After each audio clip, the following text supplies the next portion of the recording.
Hello everyone, वैदिक math की series में आप सभी का स्वागत है। तो बच्चों, हम लोग मल्टीप्लिकेशन के स्पेशल मेथड्स पढ़ रहे थे और लास्ट क्लास में हमने टाइप 5 पढ़ा था और टाइप 5 में हमने पढ़ा था 5 से मल्टीप्लिकेशन करना, कि किसी भी संख्या को हम 5 से मल्टीप्लाई कैसे करते हैं। और उसके लिए हम जो मेथड यूज करते थे वो था डेटा मैनिपुलेशन मेथड। तो मुझे उम्मीद है कि वो लेक्चर सभी को समझ में आ गया होगा। तो चलिए आज की क्लास में हम मल्टीप्लिकेशन के स्पेशल मेथड्स का टाइप 6 डिस्कस करेंगे।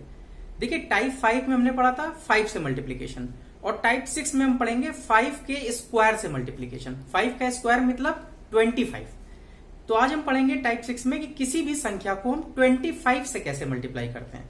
How to multiply any number with 25। तो हेडिंग डाल लीजिए type 6, multiplication of any number with 25।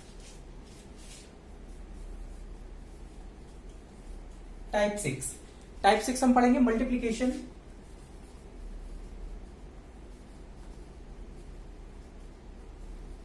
With 25। किसी भी संख्या को अगर हमें 25 से मल्टीप्लाई करना हो, 25 से गुणा करना हो, तो हम कैसे करेंगे। देखिए, जैसे कि हमने 5 से मल्टीप्लिकेशन में जो मेथड पढ़ा था उसका नाम था data manipulation method. Same method का ही यूज हम यहां 25 से मल्टीप्लिकेशन में भी करते हैं। 25 से मल्टीप्लिकेशन के लिए भी जो मेथड हम यूज करेंगे उसका नाम वही है, डेटा मैनिपुलेशन। ठीक है, तो चलिए आज हम देखते हैं कि किसी भी संख्या को, चाहे वो कितनी भी बड़ी से बड़ी संख्या हो, उसको अगर हमें 25 से मल्टीप्लाई करना है तो हम कैसे 2 से 3 सेकंड के अंदर बिना किसी कैलकुलेशन के बड़ी आसानी के साथ उसको करेंगे। ठीक है, तो चलिए सीखते हैं। फॉर एग्जाम्पल, मैंने एक संख्या लिखी n एक कोई भी संख्या हो सकती है, कोई भी छोटी से छोटी या कोई भी बड़ी से बड़ी संख्या हो सकती है। और अगर मुझे बोला जाए कि इस नंबर n को मुझे 25 से मल्टीप्लाई करना है, ठीक है, तो देखिए हम कैसे मल्टीप्लाई करेंगे। जैसा कि मैंने बताया कि 25 से मल्टीप्लिकेशन में भी हम डेटा मैनिपुलेशन मेथड का ही यूज करेंगे। तो हम यहां पर क्या करेंगे, 25 का डेटा मैनिपुलेशन कर देंगे। अब देखिए 25 को हम डेटा मैनिपुलेशन कैसे करेंगे। हम 25 को लिख सकते हैं 100 डिवाइड बाई 4। अब आप बताइए, क्या किसी को कोई ऑब्जेक्शन है, दिक्कत है क्या? 25 को मैं 100 डिवाइड बाई 4 नहीं लिख सकता हूं? लिख सकता हूं, क्योंकि 100 बाई 4 करेंगे तो ये 25 ही आएगा। और डेटा मैनिपुलेशन में मैंने बताया था कि किसी भी चीज को कहने के या लिखने के बहुत सारे तरीके हो सकते हैं, बशर्ते कि उसका मीनिंग नहीं बदलना चाहिए। तो मैंने 25 की जगह 100 बाई 4 लिख दिया, लेकिन मीनिंग अभी भी वही है 25, क्योंकि 4 को अगर मैं 100 को मैं 4 से डिवाइड करूंगा तो 25 ही आएगा। ठीक है, तो चलिए अब यहां पर आप ध्यान से देखेंगे तो आपको 2 स्टेप दिखाई देंगे। तो अब वो 2 स्टेप आपको अपने माइंड में याद रखने हैं। देखिए, अब से, आज से, अभी से, अब अगर कोई भी संख्या आपको दे दी जाए और आपसे कहा जाए कि इस संख्या को आपको 25 से मल्टीप्लाई करना है, तो बेटा देखिए आपको 2 स्टेप करने हैं। पहला स्टेप क्या है? Step number 1। स्टेप 1 क्या है? देखिए उस संख्या को हम क्या कर रहे हैं, 4 से डिवाइड कर रहे हैं, n डिवाइडेड बाई 4। तो पहला स्टेप क्या कर रहे हैं, जिस भी संख्या को हमें 25 से मल्टीप्लाई करना है तो फर्स्ट स्टेप क्या है, उस संख्या को हम क्या करेंगे, 4 से भाग दे देंगे, हम 4 से डिवाइड कर देंगे। तो पहला स्टेप क्या है, डिवाइड नंबर बाई 4। नंबर को हम 4 से डिवाइड कर देंगे, 4 से भाग दे देंगे। और अब देखिए दूसरा और आखिरी स्टेप क्या है, स्टेप नंबर 2। देखिए स्टेप नंबर 2 आपको दिख रहा है, क्या कर रहे हैं, मल्टीप्लाई कर रहे हैं किससे, 100 से। मल्टीप्लाई कर रहे हैं 100 से। तो सेकंड स्टेप में क्या होगा, जो भी रिजल्ट आएगा उसको हम क्या कर देंगे, मल्टीप्लाई बाई 100, उसको हम 100 से मल्टीप्लाई कर देंगे। अब अच्छा एक बात बताइए आप लोग, फॉर एग्जाम्पल मैं आपसे बोलूं किसी भी संख्या को मुझे 100 से मल्टीप्लाई करना है, मैं बोलूं आपसे बताइए 2 इंटू 100 कितना होगा, तो बेटा 200। 3 इंटू 100 कितना होगा, 300। 7 इंटू 100 कितना होगा, 700। तो आप अगर ध्यान से देख रहे हो तो जब भी किसी भी संख्या को हम 100 से मल्टीप्लाई करते हैं तो बेटा उस संख्या के आगे क्या हो रहा है, 2 जीरो लग जाते हैं। जैसे मैंने आपसे बोला 9 इंटू 100 कितना होगा, तो 9 के आगे 2 जीरो लग गए, 900। मैंने पूछा 6 इंटू 100 कितना होगा, तो 600। 6 के आगे क्या हुआ, 2 जीरो लग गए। तो अब आप बेसिकली कंक्लूजन के तौर पे 2 स्टेप आपको दिमाग में रखते हैं कि अब से किसी भी संख्या को आपको अगर बोला जाए कि 25 से हमें मल्टीप्लाई करना है तो हमें पहला स्टेप क्या करना है, उस संख्या को हमें डिवाइड करना है किससे, 4 से। उस संख्या को हमें 4 से डिवाइड करना है, भाग देना है। और सेकंड स्टेप क्या है, जो भी रिजल्ट आएगा उसको हमें 100 से मल्टीप्लाई कर देना है, या हम ये भी कह सकते हैं कि जो भी रिजल्ट आएगा उसके आखिरी में हमें 2 जीरो लगा देने, क्योंकि 100 से मल्टीप्लाई करने का मतलब क्या होता है कि आगे 2 जीरो लगा देना। ठीक है, तो यही 2 स्टेप हमें परफॉर्म करने हैं। तो चलिए आप कुछ एग्जाम्पल्स देखते हैं जिसके थ्रू आपको ये दोनों स्टेप बड़ी आसानी के साथ अच्छे तरीके से समझ में आ जाएंगे। ठीक है, चलिए पहला एग्जाम्पल देखिए, शुरुआत में कुछ छोटे एग्जाम्पल से कर रहा हूं। धीरे धीरे मैं संख्याओं को बढ़ाता चला जाऊंगा। सपोज मैंने सबसे पहले एक छोटा एग्जाम्पल लिखा, मैंने लिखा 4 इंटू 25। अब मैं बोलूं बताइए 4 को मुझे 25 से मल्टीप्लाई करना है। अब 4 एक छोटी संख्या है, लेकिन स्टार्ट मैंने छोटे नंबर लिया, धीरे धीरे अभी ये नंबर जो है मैं बढ़ाता चला जाऊंगा। तो मैंने बताया किसी भी संख्या को अगर मुझे 25 से मल्टीप्लाई करना है तो हम पहला स्टेप क्या करते हैं, उस संख्या को हम क्या करेंगे 4 से भाग दे देंगे। तो हम इसको 4 को 4 से भाग दीजिए तो 4 डिवाइड बाई 4 कितनी बार जाएगा, 1 टाइम्स। और उसके बाद क्या करते हैं 100 से मल्टीप्लाई कर देते हैं। तो 100 से मल्टीप्लाई करने का मतलब क्या हुआ, 2 जीरो लग जाएगा। बताइए कोई दिक्कत, ये आंसर आ गया। 4 इंटू 25 कितना होता है 100। सपोज मैंने मान लिया यहाँ पर 4 की जगह एक संख्या दूसरी लिख दी, मैंने लिख दिया बताइए 8 इंटू 25 कितना होगा। ठीक है, तो अब क्या करेंगे, किसी भी संख्या को 25 से मल्टीप्लाई करने का क्या तरीका है, पहला स्टेप क्या है, इस संख्या को हम क्या करेंगे 4 से भाग देंगे। तो पहले हम 4 से इसको डिवाइड करेंगे, कितनी बार जाएगा 4 टू 8, 2 टाइम्स जाएगा। उसके बाद क्या करेंगे, इसको 100 से मल्टीप्लाई कर देंगे। 100 से मल्टीप्लाई करने का मतलब क्या है, इसके आगे 2 जीरो लग जाएंगे, 200 आ गया। कोई दिक्कत। मान लीजिए मैंने यहाँ पर तीसरा एक एग्जाम्पल और लिख दिया, मान लीजिए मैंने थोड़ी संख्या बढ़ा दी, मैंने लिख दिया 16 इंटू 25 कितना होगा। अब बताइए, तो कुछ नहीं, अब भी वही करना है। किसी भी संख्या को 25 से मल्टीप्लाई करने का तरीका क्या है, फर्स्ट स्टेप क्या है, संख्या को हम 4 से डिवाइड करेंगे, 4 से भाग देंगे। तो दीजिए भाग 4 से, 4 चौको 16, 4 बार जाएगा। ठीक है, और उसके बाद क्या होगा 100 से मल्टीप्लाई कर दिया तो 2 जीरो लग गए। कोई दिक्कत। बताइए कितना समय लगा इसमें, मुश्किल से 1 से 2 सेकंड का काम है। ठीक है, मान लीजिए मैं धीरे धीरे संख्या बढ़ाता हूं, मान लीजिए मैंने यहां लिख दिया 28 और इसको मुझे 25 से मल्टीप्लाई करना है। तो क्या होगा फर्स्ट स्टेप, इसको मुझे 4 से भाग देना है, भाग दीजिए 4 7 28, 7 बार जाएगा। और इसके बाद क्या होगा 100 से मल्टीप्लाई कर देंगे, मतलब 2 जीरो लग जाएंगे, 700। कोई दिक्कत।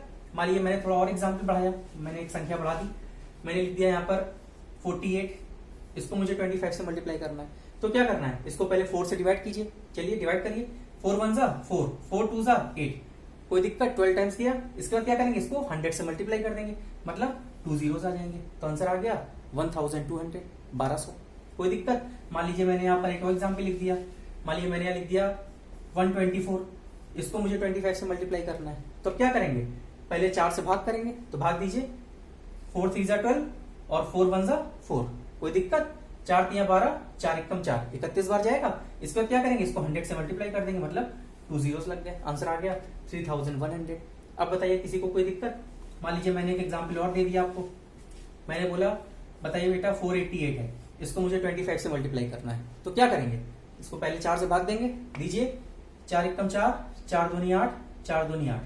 कोई दिक्कत नहीं, 4 से मैंने भाग दे दिया। इसके बाद क्या करेंगे 100 से मल्टीप्लाई कर देंगे, 100 से मल्टीप्लाई करने का मतलब क्या हो गया 2 जीरो लग गए। ये हमारा आंसर आ गया 12200। अब बताइए किसी को कोई दिक्कत। तो अब कोई भी संख्या आपको दे दी जाए और उसको अगर बोला जाए कि 25 से मल्टीप्लाई करना है, 25 से गुणा करना है, तो मैं उम्मीद करता हूं कि बड़ी आसानी के साथ आप उसको कर लेंगे। ठीक है, चलिए अब बेटा मैं यहां पर कुछ और एग्जाम्पल सब लिखने जा रहा हूं। आपने अगर ध्यान से देखा हो, अभी तक हमने जितने भी एग्जाम्पल्स किए, ये सभी एग्जाम्पल्स ऐसी संख्याएं थी जो पूरी तरीके से 4 से डिवाइड हो रही थी, पूरा जिनमें 4 से भाग जा रहा था। लेकिन जरूरी नहीं है कि हर एक संख्या ऐसी हो जो 4 से डिविजिबल हो जाए, कुछ संख्या ऐसी भी होती है जो 4 से डिविजिबल नहीं होंगी। तब उस केस में क्या करेंगे, देखिए स्टेप यही रहेंगे, स्टेप में कोई चेंज नहीं होगा। जैसे फॉर एग्जांपल मैं एक छोटी संख्या से शुरू करता हूं, मान लीजिए मैंने लिख दिया 29 और इसको मुझे 25 से मल्टीप्लाई करना है। ये क्या संख्या है और इसको मुझे 25 से मल्टीप्लाई करना है। तो मैंने 25 से मल्टीप्लीकेशन में आपको 2 स्टेप बताए। पहले स्टेप क्या है, इस संख्या को हम क्या करेंगे 4 से भाग देंगे। तो चलिए दीजिए, अब इसको जब 4 से भाग देंगे ना तो देखेंगे 4 7 जा 28। देखिए चलिए मैं साइड में एक बार लिख भी दे रहा हूं, मैं इसको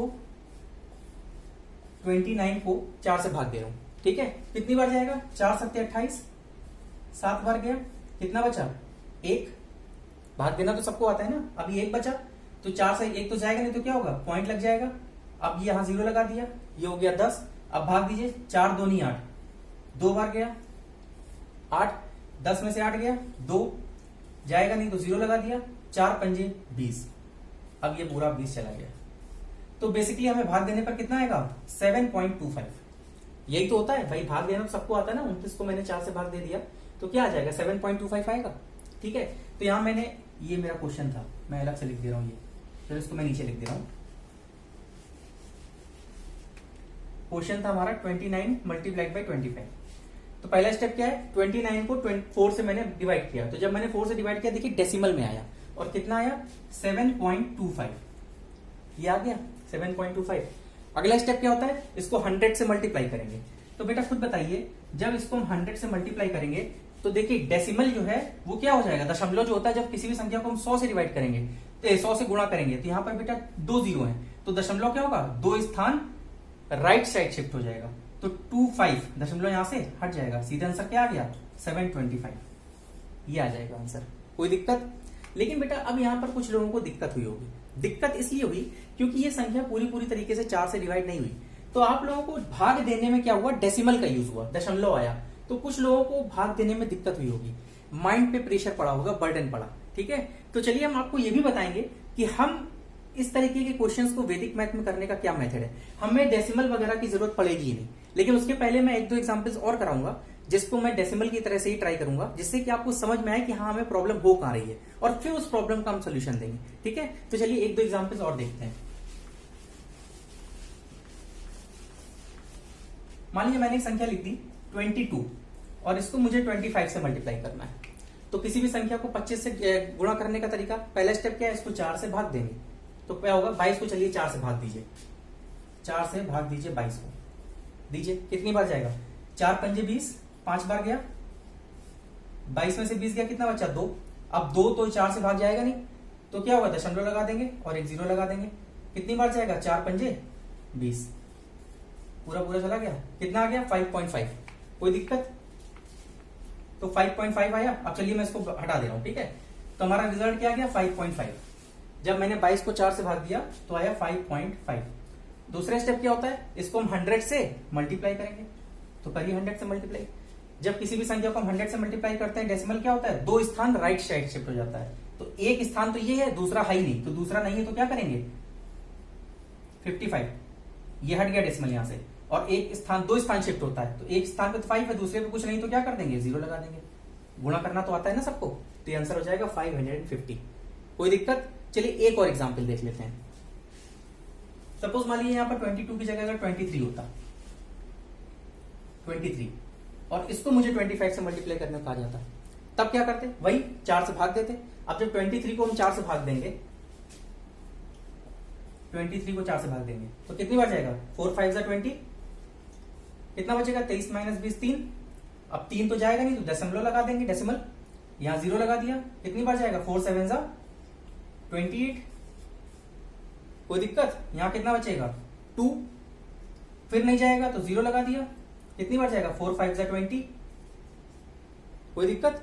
तो ये हमारा आंसर कितना आ जाएगा 5.75, ये आ जाएगा। अब हम स्टेप क्या करते हैं, 5.75 को हम क्या करेंगे 100 से मल्टीप्लाई करेंगे, तो 100 से मल्टीप्लाई करेंगे तो क्या होगा, डेसिमल 2 स्थान राइट साइड शिफ्ट हो जाएगा, तो 2 स्थान मतलब 1 2, तो यहां से डेसिमल हट जाएगा, आंसर क्या आ गया 575। तो ये हमारा आंसर आ जाएगा। ठीक है, तो बेटा देखिए अब आपको मेथड तो समझ में आ गया कि किसी भी संख्या को अगर हमें 25 से मल्टीप्लाई करना है, 25 से गुणा करना है, तो उसके लिए 2 स्टेप होते हैं। पहला स्टेप होता है कि उस संख्या को हम 4 से भाग दे देते हैं, और दूसरा स्टेप होता है जो भी रिजल्ट आता है उसको हम 100 से मल्टीप्लाई कर देते हैं। लेकिन आपने देखा कि अगर संख्याएं पूरी तरीके से 4 से डिवाइड हो जाती हैं तब तो हमारे लिए आसान होता है, लेकिन जब संख्याएं 4 से पूरी तरीके से डिवाइड नहीं हो रही हैं तो डिवाइड करने पर वो डेसिमल में जाने लगती है, दशमलव में जाने लगता है, और वहां पर हमें मेंटल कैलकुलेशन करने में थोड़ी दिक्कत हो रही है। तो अब हम देखिए आपको एक ऐसा शॉर्टकट मेथड बताने वाले हैं जिससे कि कोई भी संख्या दे दी जाए, चाहे वो 4 से डिवाइड हो और चाहे वो 4 से डिवाइड ना हो, हम डायरेक्ट उसका आंसर लिख देंगे, हमें दशमलव में उसका कैलकुलेशन करने की जरूरत है ही नहीं। बेटा एक बात मैं आपको और बताना चाहता हूं, वैदिक मैथ में दशमलव और भिन्न, डेसिमल और फ्रैक्शन, ये 2 ऐसी चीजें हैं जो हमेशा आपके कैलकुलेशन स्पीड को कम कर देती हैं, और वैदिक मैथ में डेसिमल और फ्रैक्शन को पूरी तरीके से इग्नोर किया गया है। जब आप फ्रैक्शन भी पढ़ेंगे ना तो वहां पे आपको हम दिखाएंगे कि किस तरीके से फ्रैक्शंस के क्वेश्चन को एक्चुअली में विदाउट फ्रैक्शन के हम सॉल्व कर सकते हैं। ठीक है, क्योंकि दशमलव और भिन्न ये 2 ऐसी चीजें होती हैं जो हमारी कैलकुलेशन स्पीड को कम कर देती हैं। तो वैदिक मैथ में ऐसे ऐसे तरीके हैं जिसकी मदद से हम दशमलव का काम ही खत्म कर देंगे, हम भिन्न का काम ही खत्म कर देंगे। तो हम यहां पर देखते हैं कि अगर हमें ऐसी संख्याएं जो 4 से पूरी तरीके से डिवाइड नहीं होती हैं तो हम उनको कैसे मल्टीप्लाई करेंगे 25 से। ठीक है, चलिए अब ट्रिक देखिएगा। देखिए एक बात बताइए, मैं यहां पर चार्ट बना रहा हूं, एक तरफ मैं लिख रहा हूं रिमाइंडर, रिमाइंडर को हिंदी में बोलते हैं शेषफल, और दूसरी तरफ मैं लिख रहा हूं लास्ट डिजिट्स। अब ये क्या चार्ट है, ये अभी आपको समझ में आ जाएगा। अच्छा एक बात बताइए बेटा, किसी भी संख्या को अगर हम 4 से डिवाइड करेंगे, 4 से भाग देंगे, तो उसके रिमाइंडर क्या क्या आ सकते हैं, उसका शेषफल क्या क्या आ सकता है। देखिए किसी भी संख्या को अगर हम 4 से डिवाइड करेंगे तो उसका रिमाइंडर क्या क्या आ सकता है। भाई क्या क्या केस बन सकते हैं। पहला केस तो ये हो सकता है कि वो संख्या पूरी तरीके से 4 से डिवाइड हो जाएगी, पूरी तरीके से डिवाइड हो जाएगी, उस केस में रिमाइंडर क्या हो जाएगा, 0, कोई दिक्कत नहीं। दूसरा केस क्या हो सकता है कि अगर वो पूरी संख्या मान लो 4 से पूरी तरीके से डिवाइड नहीं होती है, तो रिमाइंडर क्या क्या बच सकता है भाई, या तो रिमाइंडर 1 आ सकता है, या फिर रिमाइंडर 2 आ सकता है, या फिर रिमाइंडर 3 आ सकता है। अब कुछ लोग बोलेंगे सर 4 में तो रिमाइंडर आ सकता है, तो बेटा कभी नहीं। अगर आपको मैथ की थोड़ी सी भी जानकारी है तो अगर हम किसी भी संख्या को 4 से डिवाइड करेंगे ना, तो उसका रिमाइंडर कभी भी 4 नहीं आएगा, क्योंकि अगर 4 आएगा तो 4 से फिर डिवाइड हो जाएगा पूरी तरीके से, तो रिमाइंडर 0 हो जाएगा। ठीक है, क्या 2 5 आ जाएगा, नहीं आएगा, क्योंकि 5 को हम 4 से भाग करेंगे तो 4 एक बार चला जाएगा, रिमाइंडर हमारा 1 ही आएगा। तो आपको ये बात पता होगी कि किसी भी संख्या को जब हम डिवाइड करते हैं किसी से, सपोज किसी संख्या को अगर हम 3 से डिवाइड कर रहे हैं, तो उसका जो रिमाइंडर आएगा ना वो हमेशा 3 से छोटा होगा। किसी भी संख्या को अगर हम 5 से डिवाइड कर रहे हैं तो उसका रिमाइंडर हमेशा 5 से छोटा होगा, तो उसका रिमाइंडर क्या होगा। इसी तरीके से किसी भी संख्या को अगर हम 4 से डिवाइड कर रहे हैं तो उसका रिमाइंडर हमेशा 4 से छोटा होगा। तो 4 से छोटा क्या क्या हो सकता है, या तो 0 होगा, या 1 होगा, या 2 होगा, या 3 होगा, इसके अलावा और कोई भी रिमाइंडर नहीं हो सकता। तो किसी भी संख्या को अगर हम 4 से भाग करेंगे तो उसके रिमाइंडर या तो 0 होगा, या 1 होगा, या 2 होगा, या 3 होगा। अब आपको एक चीज दिमाग में रखनी है, देखिए जब भी कभी रिमाइंडर अगर 0 होगा तो हमें इतना ध्यान रखना है 25 से मल्टीप्लाई करते समय कि लास्ट डिजिट्स जो होंगी ना वो हमेशा हमारी डबल 0 होगी।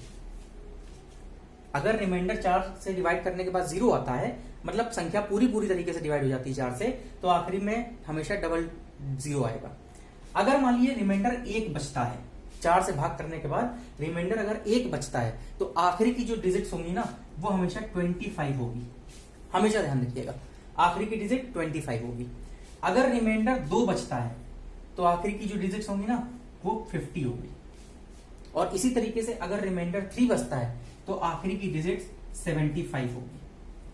अब बहुत से लोगों को हो सकता है थोड़ा सा इश्यू हो कि ये क्या बता रहा है, लेकिन अभी मैं एग्जाम्पल जब कराऊंगा ना तब आपको समझ में आ जाएगा, अरे ये तो बहुत आसान सी चीज थी। तो अभी पहले आप इस चार्ट को बस समझ लीजिए। देखिए मैंने अभी आपको केवल इतना बताया कि किसी भी संख्या को जब हम 4 से डिवाइड करते हैं या भाग देते हैं तो उसका रिमाइंडर क्या क्या पॉसिबल है। तो सीधी सी बात है, किसी भी संख्या को अगर हम 4 से डिवाइड करेंगे तो उसका रिमाइंडर हमेशा 4 से छोटा होगा।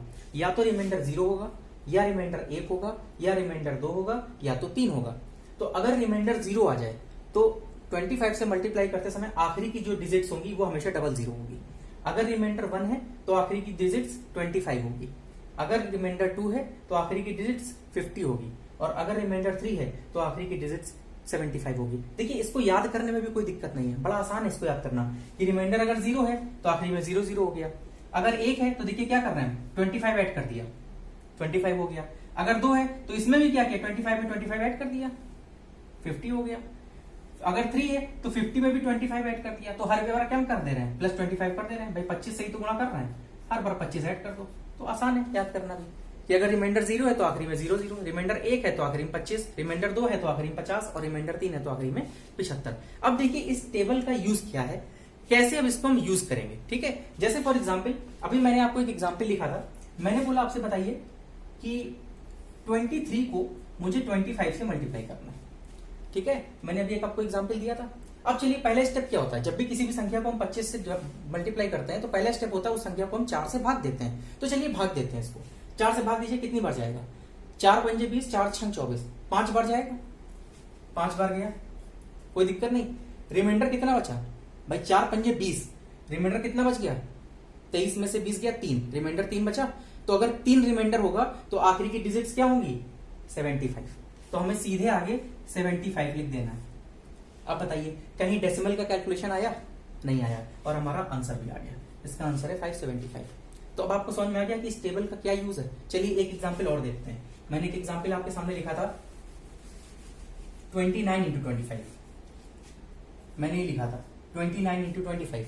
ठीक है, चलिए अब बताइए इसको क्या करना है। सबसे पहले क्या करेंगे, 4 से भाग देंगे, भाग दीजिए, कितनी बार जाएगा, 4 7 जा 28, 7 बार जाएगा 28, तो 29 है ये। रिमाइंडर कितना बचा 1, और अगर 1 रिमाइंडर है तो आखिरी की डिजिट्स क्या होंगी 25। तो यहां पर हम सीधे लिख देंगे क्या 25। हमारा आंसर आ गया 725। अब बताइए कोई दिक्कत? चलिए अब अगर मैं कोई संख्या बढ़ाता हूं, ठीक है, मान लीजिए मैंने यहां पर संख्या बढ़ा दी, मैंने यहां लिख दिया 97 और इसको मुझे 25 से मल्टीप्लाई करना है। 97 को मुझे 25 से मल्टीप्लाई करना है, तो पहले स्टेप क्या होगा, इसको 4 से भाग देंगे। तो भाग दीजिए, चलिए कितनी बार जाएगा 4 दूनी 8, 1 बचेगा 17, कितनी बार जाएगा 4 चौको 16, रिमाइंडर कितना बचा 1। भाग देना तो आता है ना, 4 से भाग दीजिए, 4 दूनी 8, 9 था, 1 बच गया हो गया 17, कितनी बार जाएगा 4 चौको 16, रिमाइंडर बचा 1, और रिमाइंडर अगर 1 बचा तो आखिरी में क्या आएगा 25। तो यहाँ लिख दिया 25। तो हमारा आंसर कितना हो गया 2425। ये हमारा आंसर हो गया। अब बताइए किसी को कोई दिक्कत?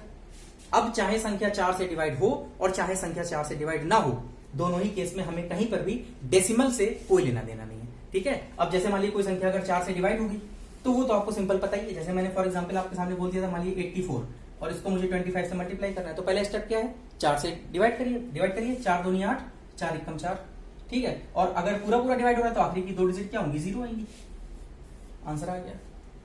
अब बताइए कोई दिक्कत? या इसी जगह मान लीजिए 84 की जगह अगर मान लीजिए यहाँ पर 83 होता या 85 होता, मान लीजिए चलिए 85 होता, तब क्या हो जाता? कोई दिक्कत नहीं, 4 से भाग देंगे पहले, दीजिए 4 दूनी 8, 4 एकम 4, कितना रिमाइंडर बचा 1, और 1 रिमाइंडर है तो आखिरी की डिजिट्स क्या होंगी 25। तो इसके आगे क्या लिख जाएगा 25। आंसर आ गया 2125। क्लियर है? तो अब बताइए किसी भी संख्या को अगर आपको 25 से मल्टीप्लाई करने को कहा जाए तो मैं उम्मीद करता हूं कि आप बड़ी आसानी के साथ उस संख्या को आप 25 से मल्टीप्लाई कर लेंगे, ठीक है।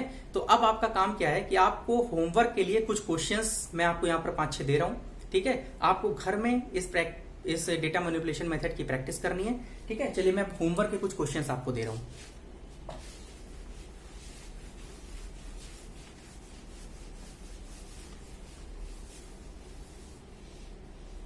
ठीक है, चलिए होमवर्क के क्वेश्चंस हैं। पहला क्वेश्चन है 423, इसको मुझे 25 से मल्टीप्लाई करना है। दूसरा क्वेश्चन है 871, इसको 25 से मल्टीप्लाई करना है। तीसरा क्वेश्चन है 97, इसको 25 से मल्टीप्लाई करना है। चौथा क्वेश्चन है 8842, इसको 25 से मल्टीप्लाई करना है। पांचवा क्वेश्चन है 641 मल्टीप्लाइड बाई 25, और छठवां क्वेश्चन है 2972, इसको मुझे 25 से मल्टीप्लाई करना है। तो ये मैंने 6 क्वेश्चंस आपको दिए हैं, ये आपको घर में प्रैक्टिस करनी है, ठीक है। केवल यही 6 क्वेश्चंस नहीं बेटा, कम से कम 25 क्वेश्चंस, 25 क्वेश्चंस अपनी मर्जी से जो आपके मन में यहाँ पर नंबर आ जाए उसको लिख लीजिएगा और उसको आप 25 से मल्टीप्लाई करिएगा। कम से कम 25 क्वेश्चंस की प्रैक्टिस कीजिएगा। उसके बाद उन सभी क्वेश्चंस के आंसर को आप कैलकुलेटर से चेक करिएगा। विश्वास मानिए आपके 25 क्वेश्चंस आपके दिमाग में बिल्कुल ये मल्टीप्लिकेशन का जो मेथड है ना 25 से, ये दिमाग में बिल्कुल बैठ चुका होगा, और आप खुद देखेंगे कि 25 क्वेश्चंस करने के बाद आपकी कैलकुलेशन स्पीड कितनी अच्छी हो चुकी होगी, ठीक है। तो चलिए मैं उम्मीद करता हूं कि आज का लेक्चर आपको अच्छी तरीके से समझ में आ गया होगा और किसी भी संख्या को अब आप 25 से मल्टीप्लाई आराम से कर लेंगे, ठीक है। तो चलिए आज के लिए इतना ही रखते हैं। अब मिलेंगे आपसे अगली क्लास में मल्टीप्लिकेशन के अगले स्पेशल मेथड के साथ। तब तक के लिए थैंक यू, गुड बाय।